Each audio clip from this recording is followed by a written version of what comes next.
วห้องนี้เลยเศร้าเฮาสองเคยอยู่สัญญาจะสู้ด้วยกันสองเฮาเขียนใส่ฟ้าว่าคอยหักเจ้าสวรรค์ห้องเศร้าที่เฮาเอิ้นกันอยู่มาบ่นานอาก็เริ่มเปลี่ยนเมื่อมีสายมาแวะเวี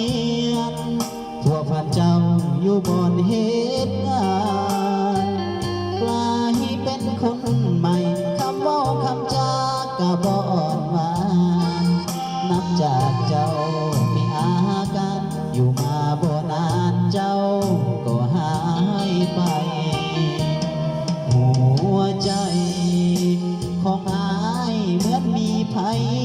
เฝ้ากลับมาห้องเศร้าบ่มีเจ้าน้ำตาอ้ายไหลเลี้ยวเห็นหนังสือที่เจ้าเขียนใส่ฟ้ายามใดคิดพอเจ้าแทบขาดใจเจ้าไปอยู่ใส่เด้คือบ่มาเก็บเอาเสื้อผ้าอำลาเวียงจันทน์ขึ้นรถโดยสารหอบความซ้ำกับคืนบ้าน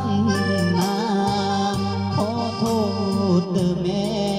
ลูกชายแพ้ให้เขาแล้วนาเอาน้ำห้วยล้างขับน้ำตาสิเอาน้ำนาล้างใจให้ลืม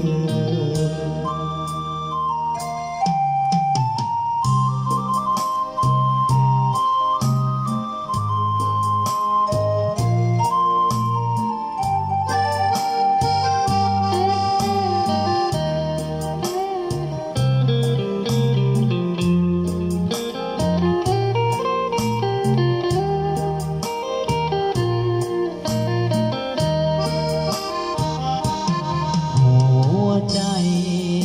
ของอายเหมือนมีภัยเฝ้ากลับมาห้องเศร้าบ่มีเจ้าน้ำตาไหลเลี้ยวเห็นหนังสือ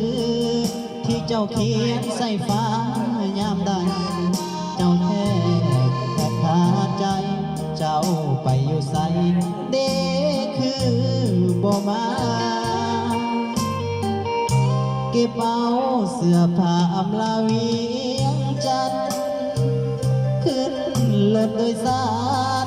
หอบความซ้ำกับคืนบ้านนาขอโทษเด้อแม่ลูกพ่ายแพ้ให้เขาแล้วนาเอาน้ำห้วยล้างขับน้ำตาสิเอาน้ำนา